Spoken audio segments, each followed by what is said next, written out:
Good afternoon sir. हाँ, good afternoon चेतनदीप। और चेतनदीप question हो गया उस दिन फिर? हाँ जी सर। काफी एफर्ट लग गया उसमें। पहले सर स्पेस दी, फिर नहीं हुआ, फिर मैंने स्पेस छोड़ी, फिर भी नहीं हुआ, फिर लास्ट में हो गया सर। हाँ, जो वेरिएबल का जो रूल है that is we have to follow that rule ना। सो वेरिएबल के रूल में there should not be a space, space act as a special character. ठीक है। और डेट शीट तो आ गई आप लोगों की? हाँ जी sir. Pre board date sheet. Finals भी जनवरी में है। जी। फाइनल्स जनवरी में है। फाइनल। हाँ हाँ, फाइनल जनवरी में।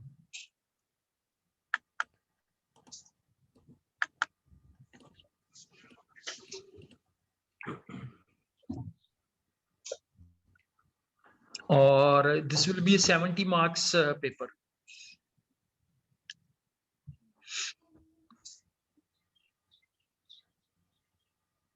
सर प्रैक्टिकल आपको मतलब सेंड करने हैं ईमेल पे? नहीं नहीं, प्रैक्टिकल फाइल बनानी है आप लोगों ने। मेरे को सेंड क्यों करनी है? सॉफ्ट कॉपी बना के रख ली है। हाँ जी। सॉफ्ट कॉपी बना ली है।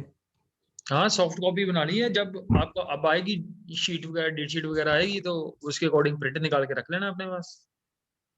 प्रोग्राम हो गए सारे, ठीक है। कवर हो गए इसमें? हाँ जी सर, हो गया। हाँ। तो जब आप लोगों की डेट आएगी तब अपनी फाइल ले आना प्रिंट निकाल के। ठीक है सर। जो वो सीक्वल कमांड्स के प्रैक्टिकल है सर, वो कमांड प्रॉम्प्ट से वैसे मैंने ना कॉपी पेस्ट किया है नोटपैड पे, तो फिर इसको सेव किया है। ऐसे कर लो, लेकिन आप स्नैपशॉट लगा दो उसकी, क्या है? प्रिंट स्क्रीन करके उसकी प्रिंट स्क्रीन करके डाल दो उधर। ठीक है सर। ठीक है ना? प्रिंट स्क्रीन करके उसको एमएस वर्ड में पेस्ट कर दो उसको। नोटपैड से कर लो, जैसे आपको ठीक लगता है वैसे कर लो। ठीक है।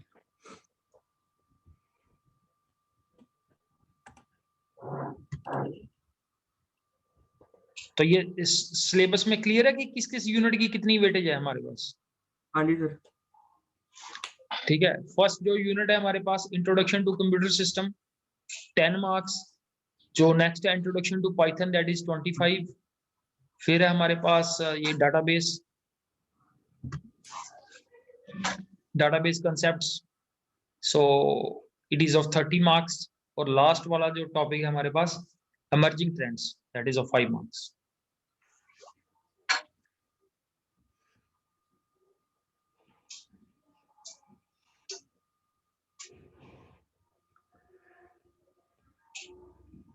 कब से स्टार्ट है आप लोगों का ये? कल से स्टार्ट है? क्या सर, प्री बोर्ड? हाँ, 18 से सर। 18 से स्टार्ट। अभी है 2-3 दिन का टाइम। हाँ। पहला कौन सा पेपर है? मैथ्स। नहीं सर, मैथ्स मैथ्स ही है। मैथ्स। मैथ्स या फिजिक्स, दोनों में से है कोई एक। चलो कोई बात नहीं।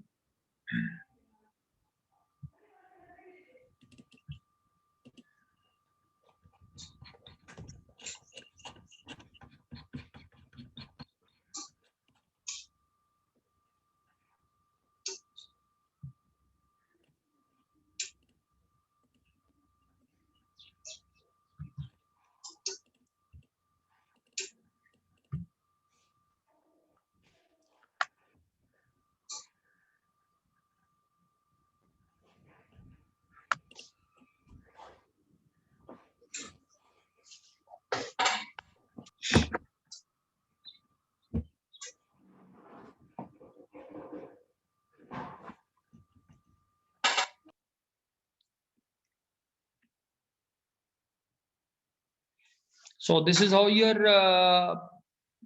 paper will be consist of. ठीक है, ये बेसिकली +2 का है सैंपल पेपर, बट मोर और लेस आप लोगों का भी जो पेपर है वो इसी फॉर्मेट में आएगा, दैट इज देयर इन +2। ठीक है। 2 पार्ट्स हैं इसके, part A and part B. Clear, both parts are compulsory.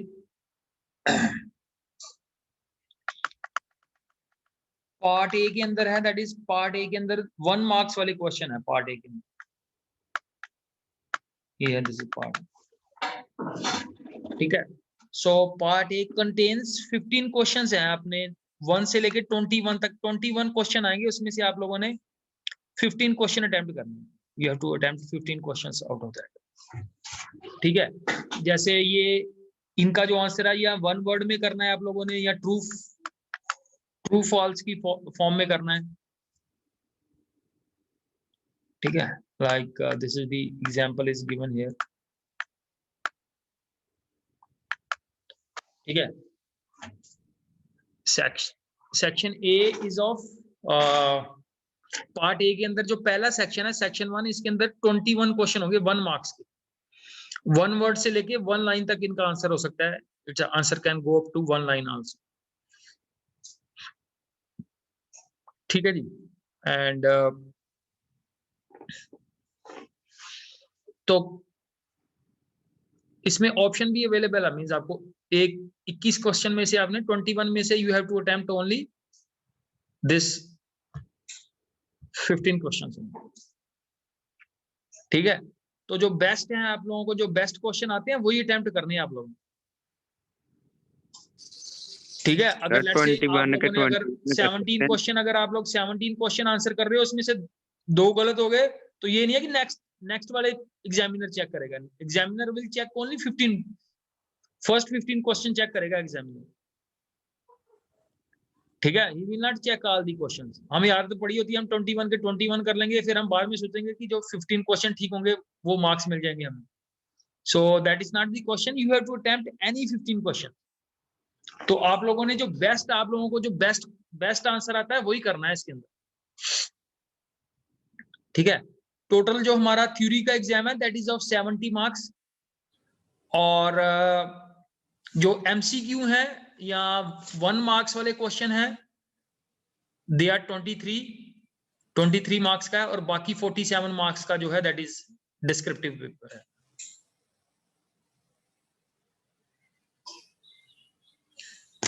ठीक है जी। अगर हमने इसकी यूनिट वाइज बाइफर्केशन देखनी है, so I can tell you what how the unit wise marks are distributed,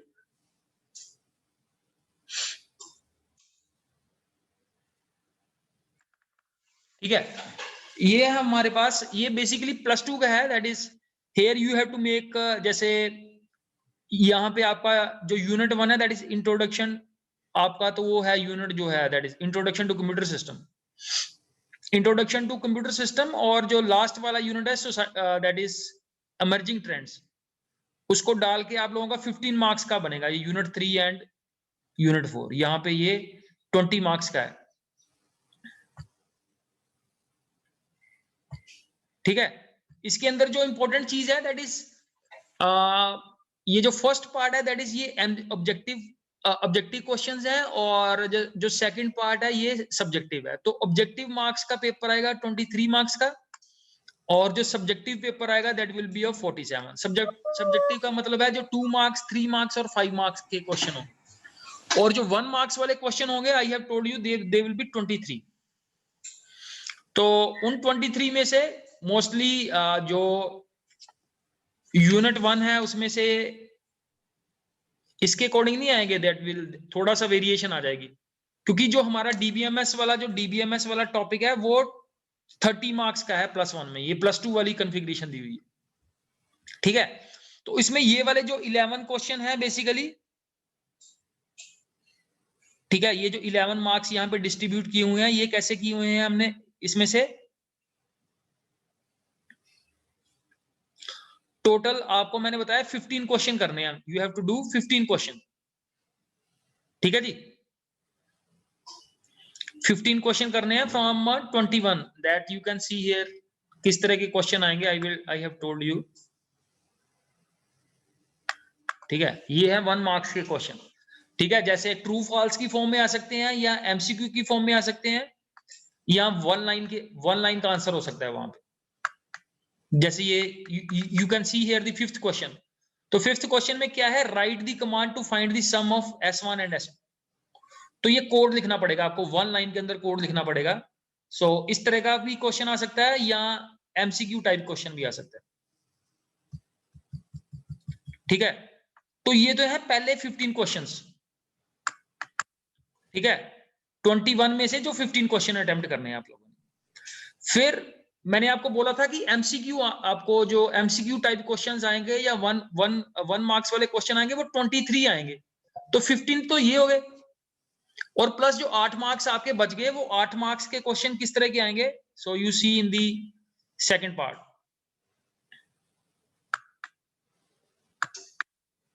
ये मैं सैंपल पेपर आप लोगों को सेंड कर दूंगा so that you can check it out also. ठीक है, जो 8 मार्क्स बच गए हैं उनमें से 2 क्वेश्चन आएंगे 5-5 मार्क्स के। ठीक है, बट फिर आपने अटेम्प्ट 4 ही करने हैं उसमें से। You don't have to attempt 5 out of 5। You can see here कौन इंस्ट्रक्शंस कौन पढ़ेगा? या Shriya, you read the instruction, section 2 की जो इंस्ट्रक्शन है ये पढ़ो आप। Both the case study based questions 22 and 23 are compulsory. Attempt any 4 subparts from each question. Each sub question carries 1 mark. ठीक है, तो अगेन ये जो 5 में से 4 क्वेश्चन करने हैं ये इंटरनल चॉइस है। जैसे जो क्वेश्चन नंबर 22 है, इसमें 5 क्वेश्चन पूछे हुए हैं। You can C consider the following data frame and answer any 4 of the 1 to 5। तो 5 में से 4 क्वेश्चन करने हैं, जो बेस्ट आपको 4 आते हैं। तो इस तरह के क्वेश्चन को हम बोलते हैं, यू कैन नोट डाउन, आप इसको नोट भी कर सकते हो, they are case based question. Case based question कैसे होते हैं? जैसे आप लोगों को इंग्लिश में कंप्रीहेंशन आ जाती है ना, ऊपर एक पैराग्राफ दिया होता है और नीचे you have to attempt the question based on that comprehension. English में ऐसा क्वेश्चन आया कभी या नहीं आया? ठीक है, तो सिमिलरली यहाँ पे ये क्या है, ये आपके पास एक क्वेश्चन आ जाएगा। ये क्वेश्चन है, ये डाटा फ्रेम है, बेसिकली ये +2 वाला क्वेश्चन है ये। ठीक है, तो इस डाटा फ्रेम को यूज करके आगे 5 क्वेश्चन दिए होंगे। यू कैन सी हियर, ये फर्स्ट क्वेश्चन है, फिर सेकंड क्वेश्चन है, फिर थर्ड क्वेश्चन है, फिर फोर्थ क्वेश्चन है, फिर फिफ्थ है। तो इन 5 में से आप लोगों ने 4 क्वेश्चन अटेम्प्ट करने हैं। एंड इस तरह के क्वेश्चन को हम बोलते हैं, they are called case based question. ये आईपी में नहीं है, ये अक्रॉस दी, ये फिजिक्स, केमिस्ट्री और इकोनॉमिक्स दूसरे सब्जेक्ट्स में भी ऐसे ही किया होगा। मे बी द लैंग्वेज में भी डिफरेंट ऐसे ही है। जैसे ये देखो, अब 23 क्वेश्चन है, 23rd जो क्वेश्चन है वो डाटाबेस बेस्ड क्वेश्चन है। जैसे एक टेबल दिया हुआ है, तो इस टेबल के बेस पे नीचे 5 क्वेरीज दी होंगी। ऑलरेडी ये हमने क्वेरी क्लास के अंदर की भी हुई है। जैसे ये फर्स्ट क्वेरी है, फिर सेकंड क्वेरी है,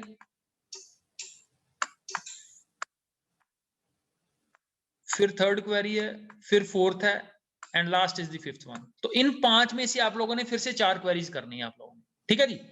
सो इस तरह से आप लोगों के जो 1 मार्क्स वाले 23 क्वेश्चंस वो कंप्लीट हो गए। Clear? Then we move to दी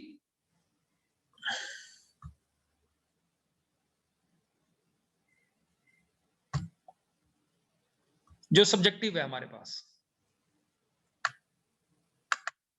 ये है पार्ट बी। तो इस पार्ट के अंदर आप लोगों को you will find in the part B 2 marks question. तो ये जो 2 मार्क्स वाले क्वेश्चन है, यू सी इसके रिगार्डिंग जो सबसे इंपॉर्टेंट अनाउंसमेंट है, यू कैन रीड हियर। जैसे जो 4th पॉइंट है, part B is a descriptive paper. Part B has 3 sections. तो 3 सेक्शन है इसके। एक है 2 मार्क्स वाला सेक्शन, एक है 3 मार्क्स वाला सेक्शन, एक है 5 मार्क्स वाला क्वेश्चन। तो जो 2 मार्क्स वाला सेक्शन है, the section 1 is short answer questions of 2 marks each in which 2 questions have internal options. तो 2 क्वेश्चन के अंदर इंटरनल चॉइस गिवन होगी। 2 क्वेश्चन के अंदर you will find internal choice. Similarly जो सेक्शन 2 है 3 मार्क्स वाला, section 2 is a long answer questions of 3 marks each in which 2 questions have internal option. तो 2 क्वेश्चन के अंदर इंटरनल चॉइस होगी। और लास्ट है हमारे पास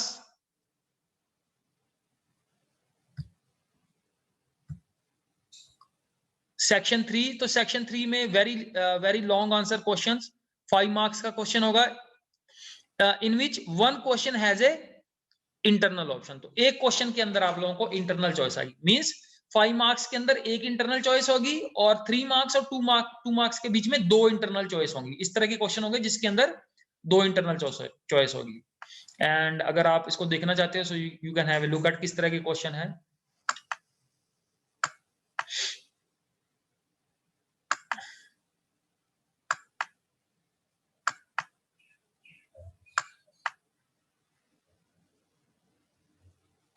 These are the 2 marks question, ठीक है। तो जैसे ये 24 क्वेश्चन है तो 24 क्वेश्चन में कोई चॉइस नहीं है। 25th क्वेश्चन है बट इसके अंदर you have a internal choice, या आप फर्स्ट क्वेश्चन कर सकते हो या आप सेकंड क्वेश्चन कर सकते हो। This is called the internal choice. ऐसे ही 26 क्वेश्चन है तो 26 क्वेश्चन के अंदर कोई चॉइस नहीं है। 27th के अंदर this is also 2 marks question but there is no choices available. 28, 29, अब ये 29th के अंदर देयर इज इंटरनल चॉइस, तो 2 क्वेश्चन के बीच में आ गई इंटरनल चॉइस जो 2 मार्क्स क्वेश्चन है। कहां तक है ये? 30, 31, 32, 33। तो ये हो गए हमारे पास 33 तक है हमारे पास, 24 से लेके 33 तक कितने हो गए हमारे पास? यू कैन सी मेरे हिसाब से 10 क्वेश्चन बन जाएंगे।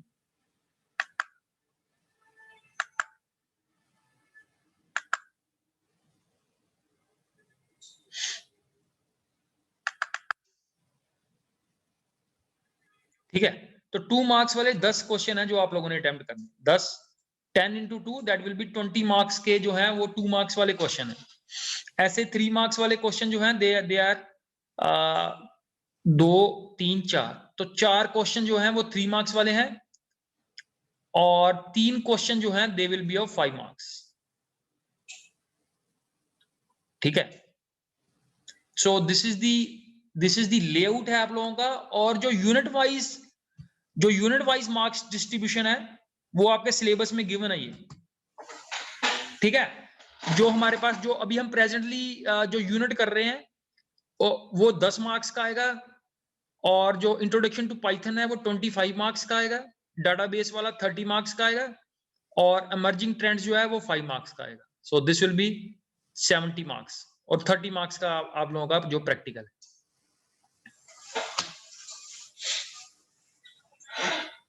ठीक है, कोई क्वेश्चन है किसी का related to this pre board exams और like that?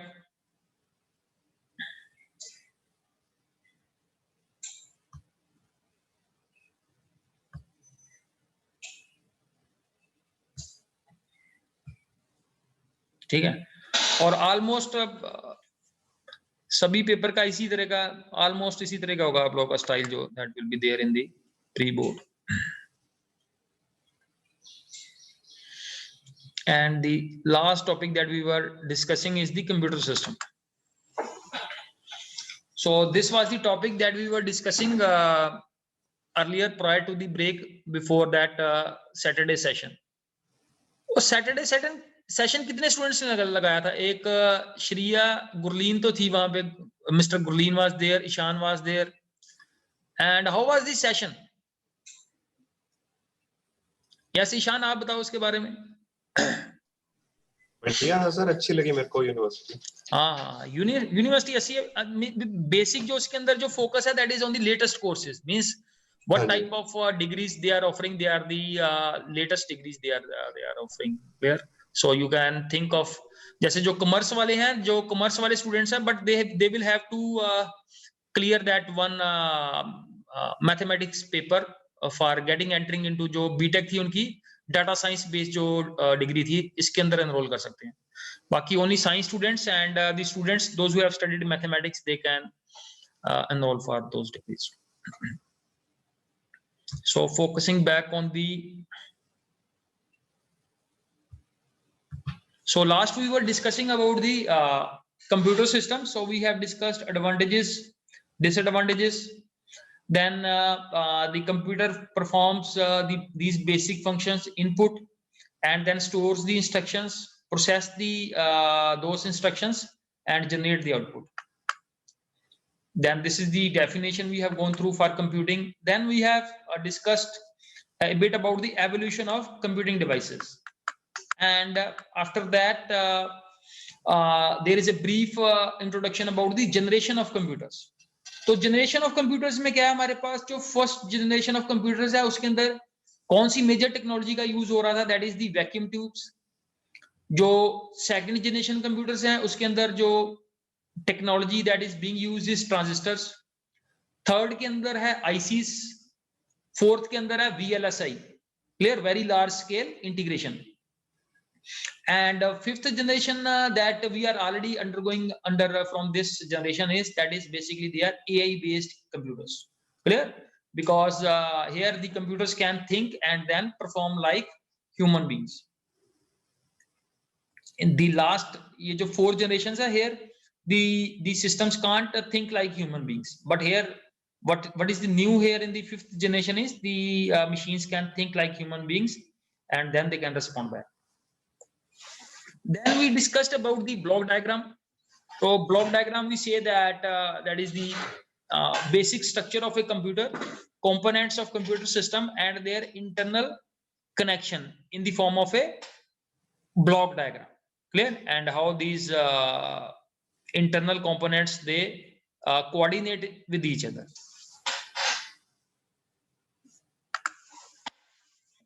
Then we have to focus upon the inputs and output units. So input, you are all familiar with this, a device through which data and programs from the a device through which the data and programs from the outside world enter into the computer system. So this is about the input devices. So we have number of input devices also. Similarly, the output devices, a device through which the result is stored in the computer memory are made available to the outside computer system. Maybe the monitor and printer, we can take it as the output devices. So the next about the CPU. CPU is the central processing unit. So you all are familiar with this one. That is the first is the arithmetic and logic unit. Yes, Chetandeep, go through this ALU, arithmetic and logic unit. Performs basic arithmetic operations such as addition and subtraction. Perform logical operations such as and, or, and not. Most modern ALUs have a small amount of special storage units called registers that can be accessed faster than main memory. Because they can be far. Anyone who knows about the registers, किसी को पता है registers के बारे में? What are registers basically? C में पढ़ा होगा किसी ने about registers. So registers are also the memory areas, clear. So जैसे RAM के अंदर हमारी storage हो रही है कंप्यूटर के अंदर, so similarly we have registers. तो registers के अंदर क्या होता है? That is we can there are very few registers available on a computers and certain variables we can store in registers. तो registers का हमें फायदा क्या है? That is the access from the register is faster as compared to the main memory. So as you can see here, the point is that the registers are basically used for, you can see here, registers that can be accessed faster than the main memory, clear. So few variables can be stored inside the registers, but their memory area is very limited. Very limited means only few variables can be stored inside registers. जैसे हम main memory के अंदर हमारा सारा program store हो रहा है, तो रजिस्टर्स के अंदर हम बहुत ज्यादा स्टोरेज अवेलेबल नहीं होती. We have very few registers available in the that this CPU box. The second is we have this control unit. So who will go through the control unit? So yes, Ajay Pratap.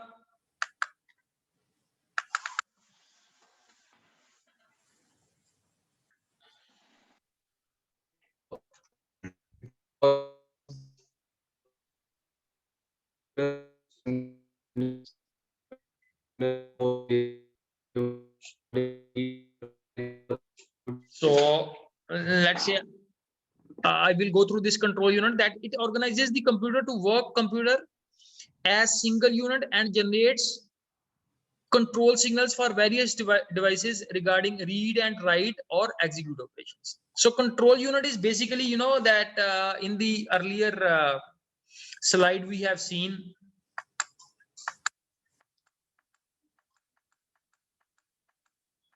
Yes, so here you can see here the fifth step. So fifth step says that what are the basic functions performed by the computer. So control all the above steps. So controlling means that it controls the input unit, it controls the output unit, it controls the storage, it controls the processing. So all the key components, the 4 steps are basically controlled by the control unit. ठीक है, तो controlling में कोई explain कर सकता है controlling में होता क्या है basically? What happens in the controlling activity? कोई इसको एक्सप्लेन कर सकता है तो? Anyone? Can someone give the example of the control unit? कि control unit में जैसे हम बोल रहे हैं, it controls basically the inputting, it controls the storage, it controls the processing, it controls the final is the outputting. तो कोई explain कर सकता है इसको कि कंट्रोलिंग में क्या होता है? ये तो आप लोगों ने छोटी क्लास में पढ़ा होगा कहीं पे. So no one is. Sometimes the simplest questions are difficult to answer. तो कंट्रोलिंग में क्या है हमारे पास? As I am giving you the example here. तो कंट्रोल यूनिट में क्या है? That is on the one hand we are taking the input, clear? Then that input is processed and then is, you know, the output is going on. तो देखो, there is sometimes there is a mismatch. Inputting की speed हो सकता है, most of the times, you know, the inputting की speed कम होती है as compared to the processing speed. So how those mismatch are basically managed? They are managed by the control unit. Similarly, जब हम printing ले रहे हैं, clear? So you know the printing speed sometimes is not as faster as the output is being produced. So again, this control unit comes into being, that how the output will be basically coordinated with regard to the processing of the system. तो जो भी different units के बीच में आपस में coordination हो रहा है, so this coordination is basically controlled by the control unit. ठीक है, तो similarly you know humans are also having the control unit. हमारे पास भी कंट्रोल यूनिट होता है या नहीं? So how we are basically controlling ourselves, you know, clear? So our decision making, how we are going to take the decisions. So again, we are also having the control unit, clear? Whatever the actions we are taking place. So similarly, system is also having the mechanism how to control the different aspects. Different aspects में आ जाता है हमारे पास inputting, processing, and outputting. So this is controlled by the control unit. The next one is memory. So who will go through this memory? Yes, Mehak.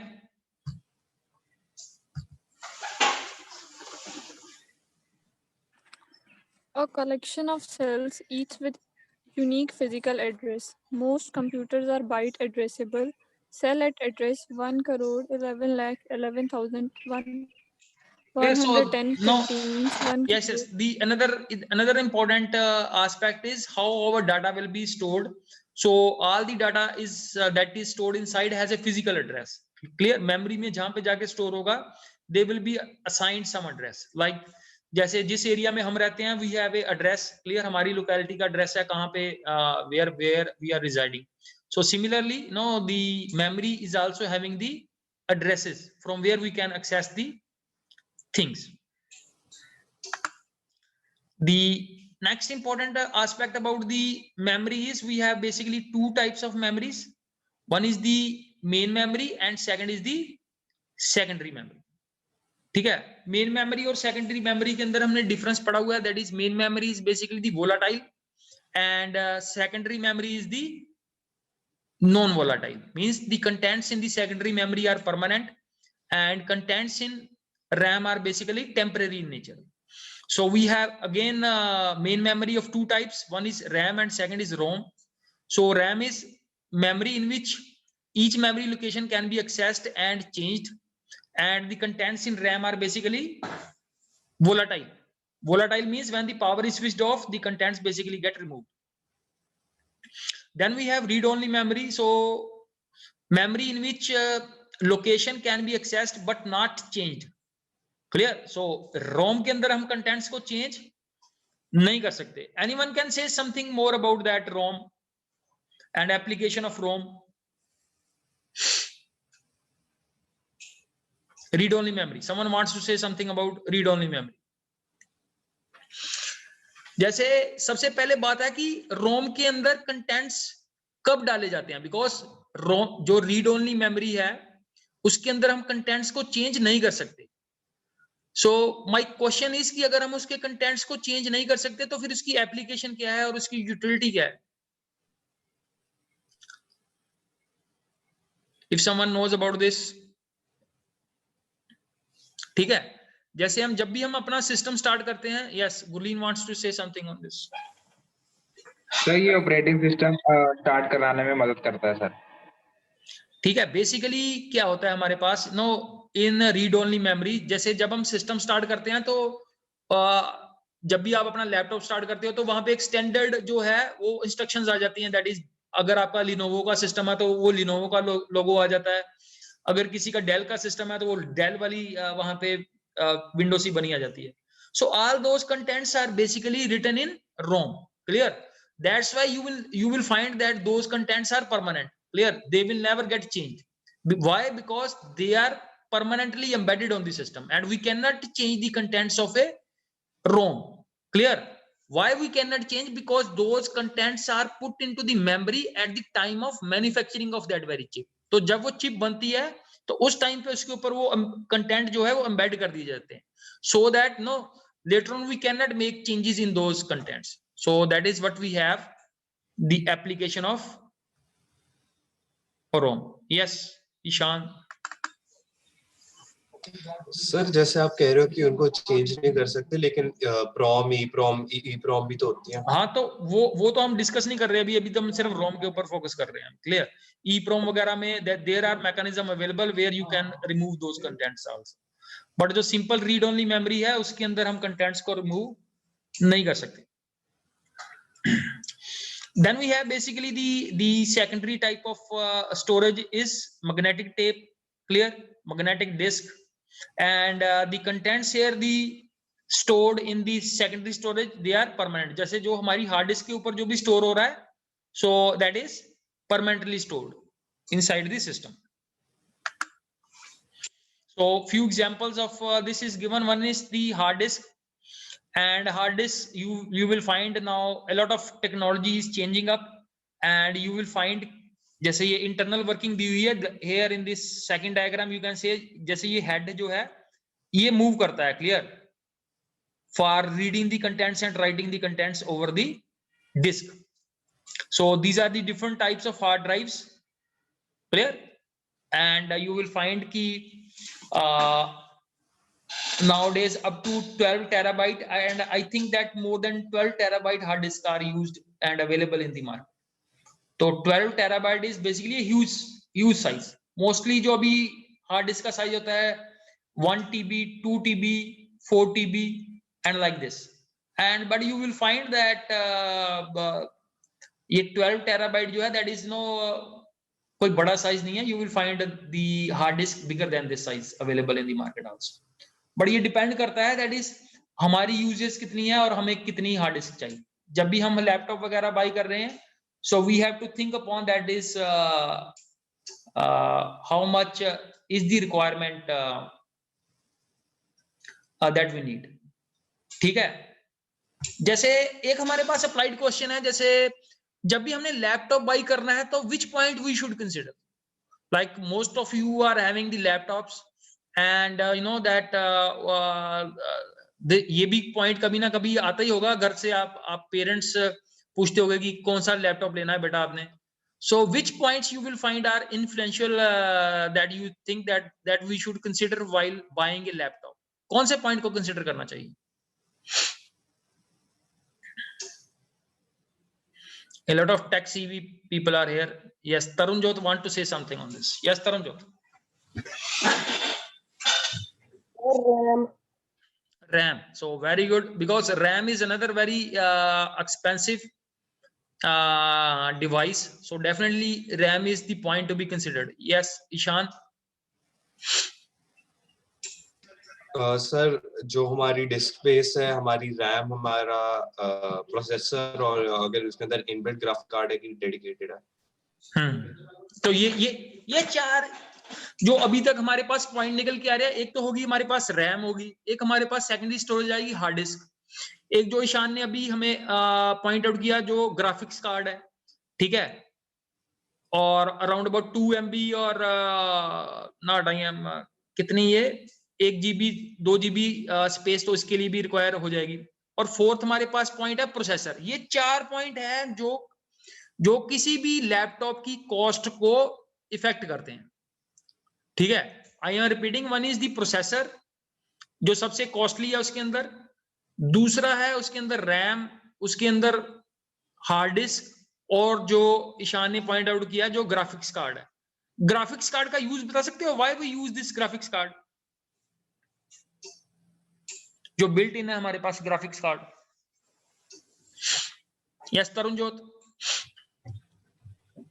Graphic card game के लिए Yes, mostly yes. Use होता है। तो ये games का अच्छा experience लेने के लिए you know that graphics card plays a vital role.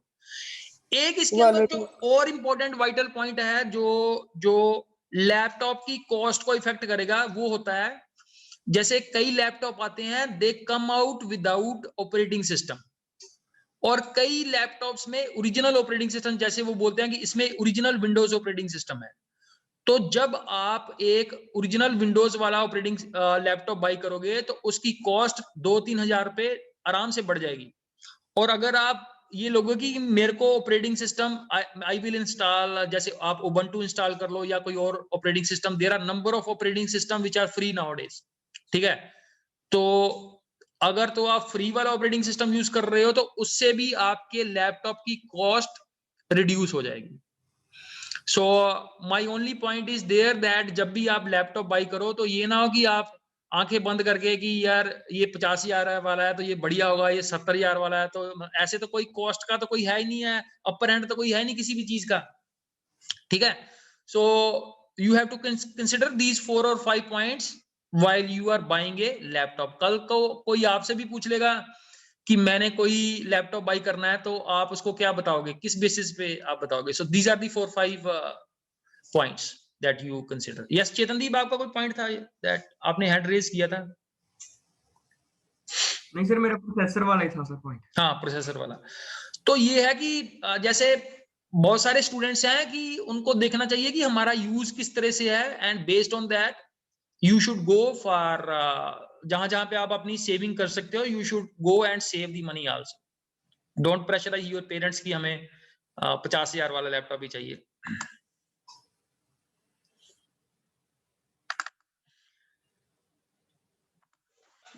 So then we have number of input devices.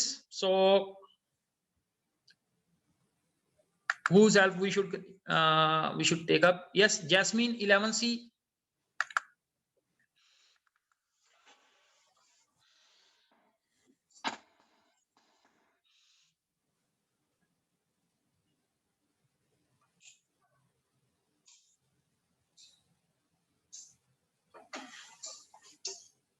So Jasmine पढ़ोगे आप?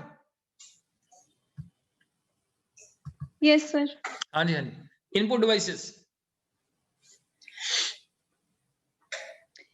Input devices can send data or information to a computer or another device. Keyboard. It is an input device which sends data into the computer. The data sent depends on the key pressed by the user. Mouse. A mouse is a small handheld input device which controls a cursor in a graphical user interface. It can move and select text, files, folders, etc. on our computer according to the user input. Scanner. Scanner optically reads and document file or image and then changes it into digital signal and sends to the computer. OMR. Optical mark recognition or reader. is used to read marks on a document and send them to computer. OCR. OCR stands for Optical Character Recognition, is an input device which reads printed text and sends that to computer.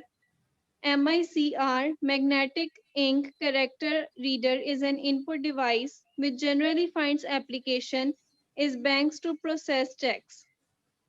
Microphone, it receives audio generated by some input source and sends the same to a computer. Webcam, it sends the captured images to a computer.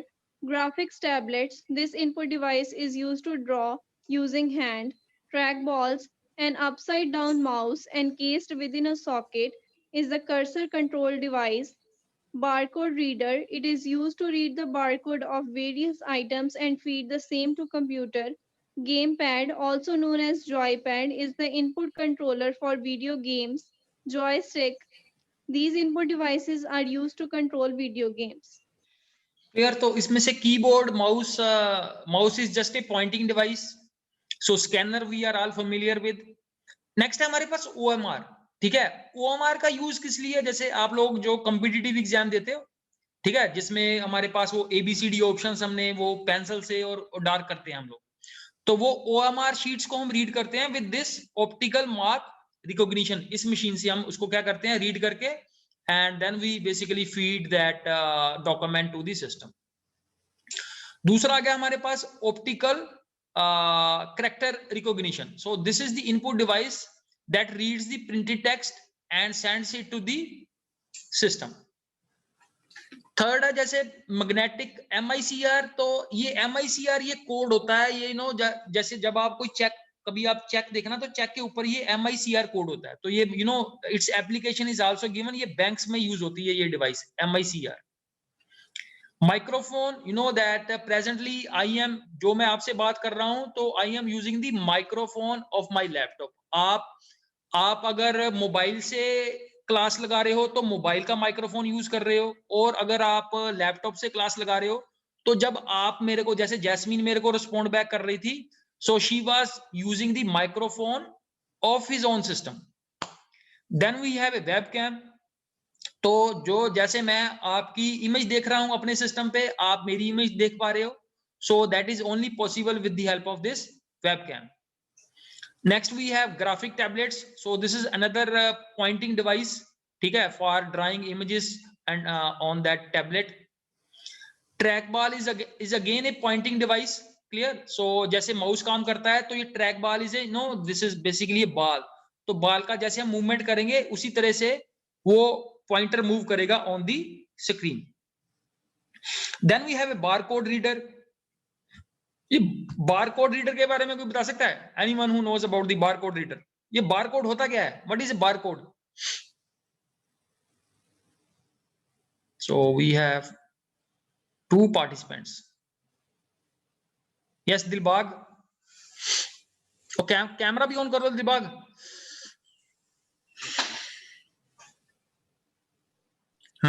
Sir जो sir barcode को read करता है, जैसे books के ऊपर barcodes होती हैं sir, उसको रीड करता है.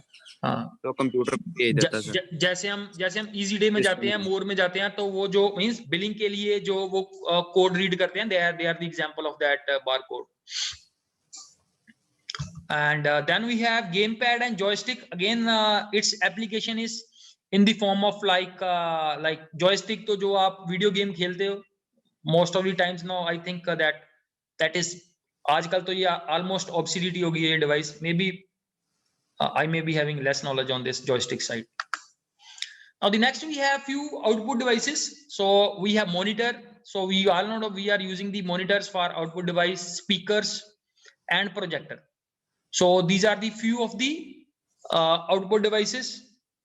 And then we have few devices which act both as a input device as well as a output device. जैसे हमें confusion हो जाता है कि ये input device है या output device है. जैसे पेन ड्राइव है, USB ड्राइव है हमारे पास, ठीक है, या फैक्स मशीन है. तो फैक्स मशीन क्या है? फैक्स मशीन इनपुट भी रिसीव करती है और आउटपुट भी प्रोड्यूस करती है. जैसे मैंने जिसको मैंने फैक्स करनी है, तो उस फैक्स में वो फैक्स मशीन क्या रिसीव करेगी? इनपुट रिसीव करेगी, and then it will produce the output. Similarly ये मॉडम है. मॉडम के 2 काम है, मॉड्यूलेशन एंड डिमॉड्यूलेशन. क्लियर? तो ये सिग्नल को क्या करता है, एनालॉग टू डिजिटल में कन्वर्ट करता है और फिर डिजिटल को एनालॉग में कन्वर्ट करता है. So this is the two works of modems. ये इनपुट का भी काम करता है और आउटपुट का भी काम कर रहा है. Similarly we have CD writers and DVD writers. तो ये इनपुटिंग के लिए भी है, आउटपुटिंग के लिए भी है. ठीक है, तो इनपुटिंग के लिए जैसे ये पेन ड्राइव इनपुटिंग का काम कर रही है, ऐसे ही ये जो है CD, अगर हम CD से कोई सॉफ्टवेयर इंस्टॉल कर रहे हैं तो वो इनपुटिंग कर रही है. अगर हम DVD और CD के अंदर कुछ राइट कर रहे हैं तो वो आउटपुट का काम कर रहा है. Then we have this touch screen. So touch screen, you know that nowadays you use the touch screen. Laptop जो touch screen वाले भी आ गए हैं. ठीक है, ATM machine, you will find that certain ATM machines, they are also touch screen based. And last is the headsets.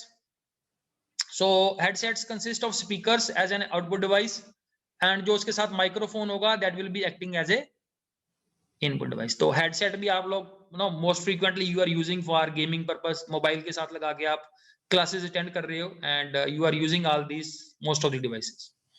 So this was the basic about the computer system. Clear? So this finishes up the unit number 1, that is introduction to computer system. Theoretically है ये topic. Still, if you have any doubt, you can ask in the upcoming classes also.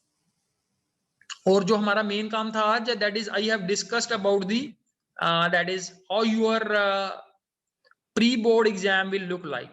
Pre-board exam की जो main instructions हैं, I will read those instructions.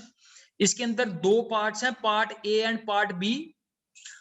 Part A के अंदर 1 marks वाले question है और part B के अंदर descriptive question है. Descriptive question again 2 marks वाले question है, फिर 3 marks वाले question है, फिर 5 marks वाले question है. तो जो 2 marks वाले question है उसमें 2 इंटरनल चॉइस है. ऐसे 3 मार्क्स वाले जो क्वेश्चन है उसके अंदर फिर 2 क्वेश्चन के अंदर इंटरनल चॉइस है, और 5 मार्क्स वाले 3 क्वेश्चन होंगे, उसमें से एक क्वेश्चन के अंदर इंटरनल चॉइस होगी. ठीक है, so I can send you this document also, so that ये +2 का पेपर है और इसी के बेसिस पे +1 वाला पेपर जो आएगा. और एक और जो इंपॉर्टेंट डॉक्यूमेंट है, यू जस्ट गो थ्रू. ये जो हमारा सिलेबस है, ये सिलेबस में बाइफर्केशन दी हुई है कि जो फाइनल पेपर है उसमें यूनिट 1 की वेटेज कितनी है, 10 मार्क्स की. जो यूनिट 2 है वो 25 मार्क्स का होगा. जो यूनिट 3 है डाटाबेस वाला, वो 30 मार्क्स का है. और जो लास्ट यूनिट है, that is emerging trend, that is of 5 marks. So this is how the marks are distributed unit wise. ठीक है, 30 मार्क्स का प्रैक्टिकल है and 100 marks are the total marks. So just look at this syllabus also, as well as जो sample paper है. I can share the sample paper on WhatsApp अगर आप मांग रहे हो जो students, so I will send that sample paper also. Yes, कोई question है किसी का?